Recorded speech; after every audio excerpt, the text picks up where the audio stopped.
یہ جو میں نے حدیث پڑھی ہے، رسول اللہ صلی اللہ علیہ وسلم نے اس حدیث میں وقت کی قدر کرنے کا ہمیں حکم دیا ہے کہ اپنے ٹائم کی، اپنے وقت کی قدر کرو۔ اس قدر کو سمجھانے کے لیے آپ صلی اللہ علیہ وسلم نے 5 چیزوں کا تذکرہ کیا کہ 5 چیزوں کو 5 چیزوں سے پہلے غنیمت سمجھو۔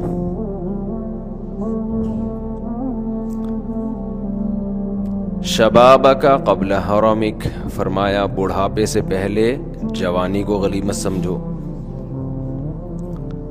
فراغک قبل شغلک، جو فراغت کے ایام ہیں ان کو غنیمت سمجھو، اس سے پہلے کہ مشغولیت بڑھ جائے، بیزی ہو جائیں آپ۔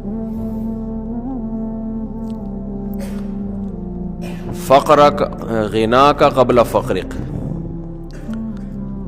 ابھی اللہ نے اتنا پیسہ دیا کہ آپ کی بنیادی ضرورتیں پوری ہو رہی ہیں، ایسا نہ ہو کہ ایسا ٹائم آئے کہ آپ کی بیسک ضرورتیں بھی پوری نہ ہوں،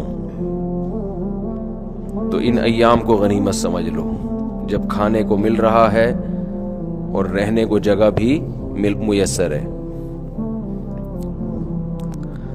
صحتک قبل سقمک، ابھی صحت ہے، چل پھر سکتے ہو، کھا پی سکتے ہو، آرام کر سکتے ہو، بول سکتے ہو، محنت کر سکتے ہو۔ بعض دفعہ ایسا وقت آتا ہے کہ انسان بستر پہ چلا جاتا ہے، بیمار ہو جاتا ہے، پھر وہ صحت کے ایام کو یاد کر رہا ہوتا ہے۔ اور آخر میں فرمایا حیاتک قبل موتک، ابھی زندگی ہے لیکن یہ ہمیشہ نہیں رہے گی، ایک وقت موت کا بھی آنے والا ہے، تو اس زندگی کو غنیمت سمجھ لو اس موت سے پہلے پہلے۔ یہ 5 چیزوں کا نبی صلی اللہ علیہ وسلم نے تذکرہ کیا ہے۔ اس کا حاصل یہ ہے، خوب سمجھ لیں، جب بھی حدیث میں کوئی تذکرہ آئے 5 چیزیں یا 4 چیزیں یا 3 یا 2 عدد بیان ہو، تو اس کا مقصد وہ عدد نہیں ہوتا، وہ صرف یاد کرانے کے لیے، ورنہ 5 نہیں سینکڑوں ایسی چیزیں ہیں۔ آج نئے نئے مفتی پیدا ہو رہے ہیں نا، جو آپ کو مجتہدین سے ہٹاتے ہیں، تو وہ حدیث پیش کریں گے، دیکھو حدیث میں یہ 3 چیزیں ہیں، تو بس 3 ہیں، چوتھی کہاں سے لے آئے؟ 4 چیزیں ہیں، 5ویں کہاں سے لے آئے؟ 5 چیزوں کا تذکرہ ہے، 6ٹھی مفتیوں نے، مولویوں نے خود نکال لی۔ یہ وہ لوگ ہیں جن کو قرآن و سنت کے علاوہ سب کچھ آتا ہے، طنز کرتے ہیں، مولوی ایسے بتا رہے ہیں، مفتی لوگ یہ بتا رہے ہیں۔ اس کی مثال دے کے پھر میں موضوع کی طرف آتا ہوں۔ جیسے نبی صلی اللہ علیہ وسلم نے فرمایا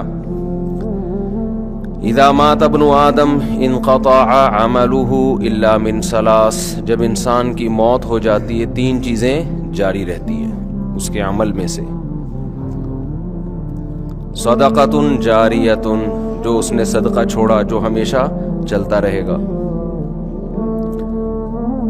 ولد صالح يدعو له، نیک اولاد جو اس کے لیے دعائیں مانگتی رہے گی۔ علم ينتفع به، وہ علم جس سے لوگ فائدہ اٹھاتے رہیں گے۔ اب لوگ کہتے ہیں اس میں ایصال ثواب کہاں سے آ گیا؟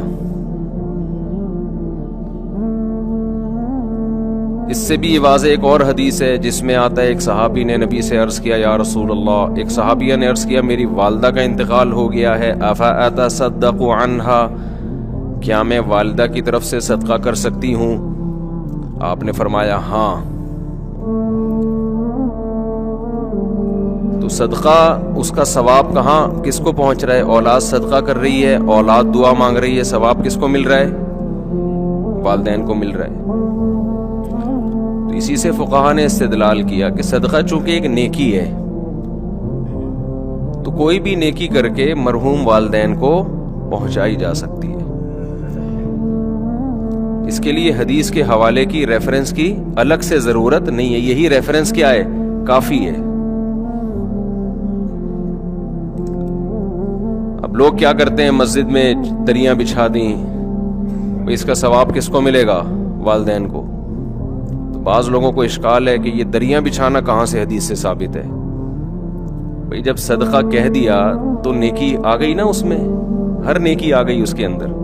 اس میں قرآن کی تلاوت کرنا بھی آ گیا، اس میں کسی غریب کو کھانا کھلانا بھی آ گیا، اس میں یتیم خانے میں پیسے جمع کرانا بھی آ گیا، اس میں یتیم خانہ بنانا بھی آ گیا، اس میں کسی مدرسے کے ساتھ تعاون کرنا بھی آ گیا، اس میں 2 رکعت نفل نماز پڑھنا بھی آ گیا.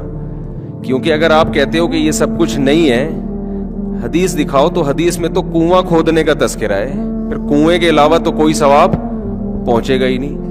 اب یہ کتنی عجیب سی بات ہوگی کہ آپ انسانیت کی خدمت کے لیے کنواں کھدواتے ہیں، اس کا ثواب ابا کو پہنچ رہا ہے. سبیل بنواتے ہیں تو اس کا اللہ ثواب نہیں پہنچائے گا. کیوں؟ بات تو ایک ہی چیز ایک ہی ہے نا. اور جب کوئی مفتی کہتے نہیں اگر آپ نے سبیل بنوا دی کسی سفر میں، کہیں راستے میں کولر پانی کا رکھ دیا تاکہ اس کا ثواب ابا اماں کو پہنچے، اگلا کہتے ہیں حدیث دکھاؤ، کولر کا کہاں تذکرہ ملتا ہے حدیث میں؟ تو یہ سینس لیس ہونے کی علامت ہوگی کہ نہیں ہوگی؟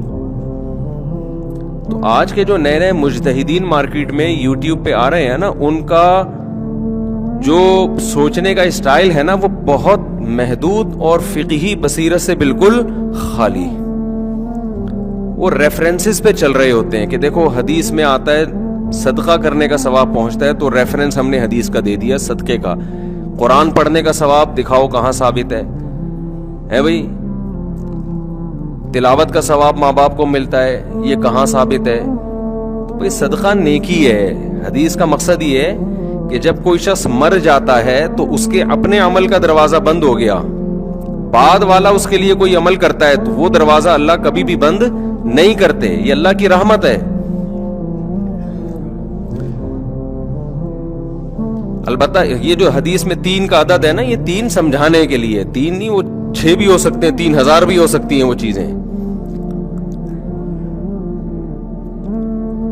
اس میں خوب سمجھ لیں کہ کوئی بھی نیکی کی جائے مرحوم کے لیے اس کا ثواب میت کو ملتا ہے. یہاں ایک اشکال ہے کہ پھر صحابہ کرام سے کیوں ثابت نہیں ہے قرآن پڑھ کے بخشنا؟ بھئی صحابہ تو نیکی پہ ہم سے زیادہ حریص تھے نا، صحابہ سے ثابت کیوں نہیں ہے؟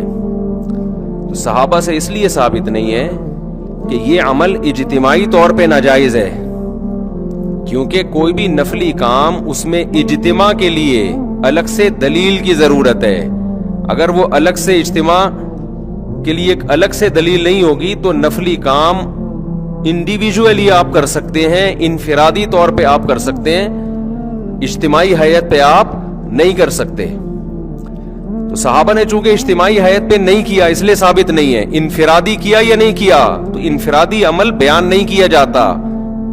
اب کوئی بھی اپنے والد کے لیے کوئی تلاوت کر رہا ہے کہ اللہ اس کا ثواب اس کو پہنچ جائے، تو یہ تو دل کی چیز ہے نا، اس کو کوئی راوی کیسے ہائی لائٹ کرے گا، کیسے اس کو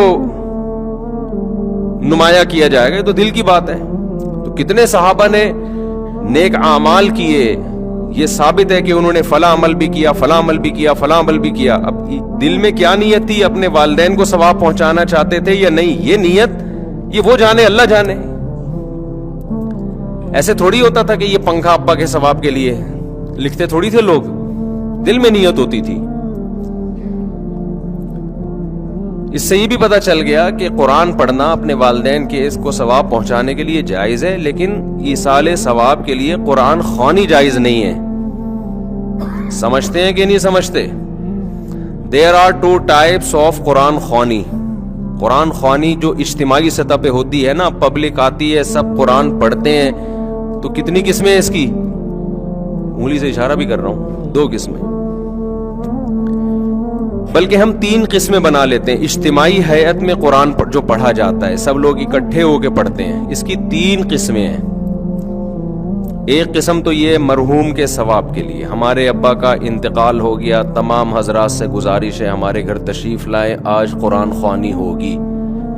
یہ عمل بدعت ہے، ناجائز ہے، کیونکہ اس طرح اجتماعی حیات پہ قرآن پڑھنا بطور عبادت کے پڑھا جا رہا ہے ثواب پہنچانے کے لیے، اور نفلی کام میں عبادت اجتماعی سطح پہ جب آپ کرتے ہیں اس کے لیے الگ سے قرآن و سنت میں دلیل کی ہمیں ضرورت ہے۔